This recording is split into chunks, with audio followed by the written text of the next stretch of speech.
सभी अभ्यर्थी कृपया श्रुत लेख के लिए तैयार रहें। 1935 के एक्ट में एक विशेष प्राविधान साधारणतः संसदीय पद्धति के सिद्धांत के विपरीत था और वह यह था कि कोई भी मंत्री, चाहे वह किसी भी सदन का सदस्य हो, दूसरे सदन की कार्यवाही में भाग ले सकता था, किंतु प्रतिबंध यह था कि वह उस सदन में जिसका वह सदस्य नहीं है मतदान में भाग नहीं ले सकता था।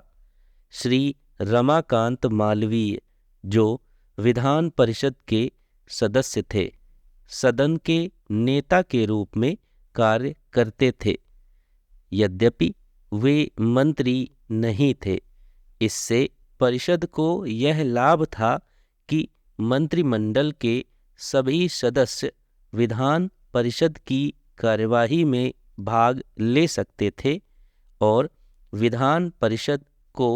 अपने विभाग से संबंधित कार्यकलापों की व उनकी नीतियों की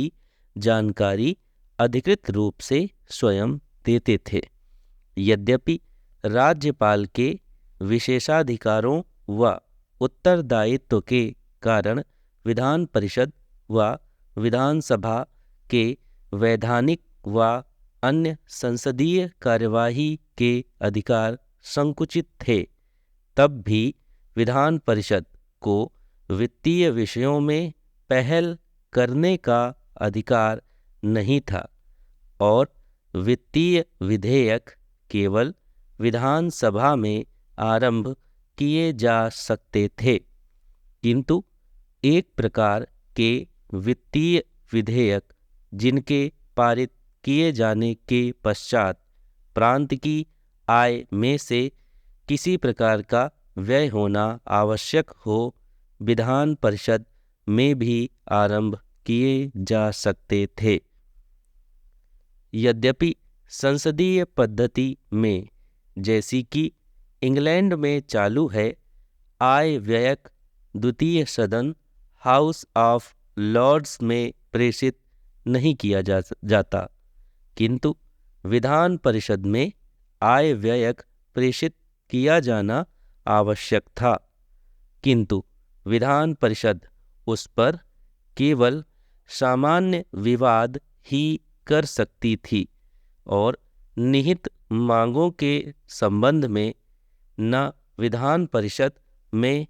मांगों में किसी प्रकार का प्रस्ताव किया जा सकता था और न ही विधान परिषद को उन मांगों में किसी प्रकार की कटौती पास करने का अधिकार था। एक और विशेष बात यह थी कि यद्यपि किसी भी विधेयक, चाहे वह वित्तीय विधेयक हो या किसी अन्य प्रकार का, पर दोनों सदनों में मतभेद होने की अवस्था में दोनों सदनों की संयुक्त बैठक में उन मतभेदों के निवारण का प्राविधान था। एक विशेषता यह भी थी कि उस संयुक्त बैठक में विधान पारित किया गया। इस विधान के अंतर्गत भारत को स्वतंत्रता प्राप्त हुई और भारत में केंद्र व प्रांतों में क्रमशः जो गवर्नर जनरल व राज्यपालों के विशेष उत्तरदायित्व थे, वह समाप्त कर दिए गए। इस कारण जिन जिन विषयों में प्रांतों में विधान मंडल के सदनों को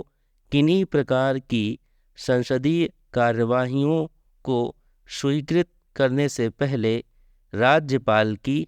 पूर्व स्वीकृति लेनी होती थी, उसकी आवश्यकता नहीं रही। स्टॉप। हिंदी शॉर्ट हैंड की बेहतरीन तैयारी के लिए चैनल को सब्सक्राइब ज़रूर करें।